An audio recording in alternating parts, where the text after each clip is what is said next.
तावीज़ जायज़ है, दम करना भी। लेकिन सवाल मेरा ये है आप लोगों से कि कोई हदीस ऐसी पढ़ी है आपने कि एक बंदा मिस्र से आया हो नबी पाक के पास दम कराने, या एक आदमी शाम से दम कराने आया हो नबी पाक के पास? पढ़ा है कहीं आपने? भाई दम कराना जायज़ है, तावीज़ देना, लेकिन ये असल दीन नहीं है कि लोगों ने अब इसी को जरिया बना लिया, इसी से लोगों की दुकानें और कारोबार चलते हैं। ये असल नहीं है, ये जोज है। दम में बरकत है, अल्लाह के कलाम में शिफा है।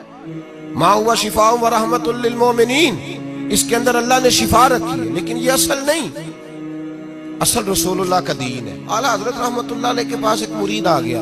आजकल तो मिठाई होती है, उस जमाने में पेड़े होते थे, तो पेड़ों की एक टोकरी लाया, यूं समझ ले मिठाई का डब्बा लाया। आला हजरत ने फरमाया कैसे आए हो? हुजूर ज़ियारत करनी थी।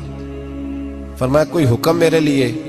का ज़ियारत। भाई बात ये छोटी है, लेकिन इन बातों का पस मंजर देखो और आज के जमाने में इन बातों को परखो तो देखो दीन किस तरह बेचा जा रहा है।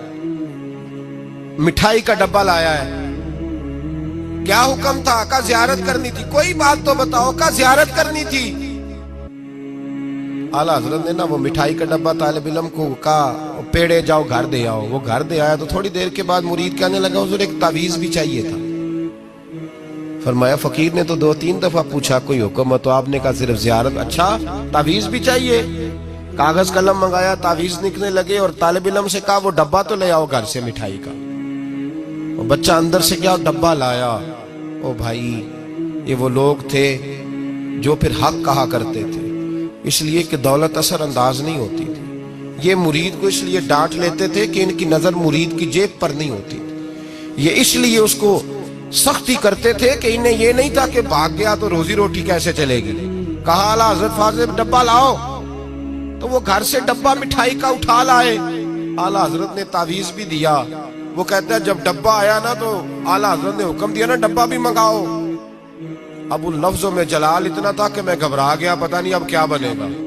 मैं बोल ना सका, डब्बा आ गया। आला हजरत ने वो मिठाई का डब्बा भी वापस किया और तावीज़ भी दिया और एक जुमला कह के नमाज पढ़ने चले गए। एक जुमला फरमाने लगे अपना मिठाई का डब्बा ले जा, अहमद रजा तावीज़ बेचा नहीं करता।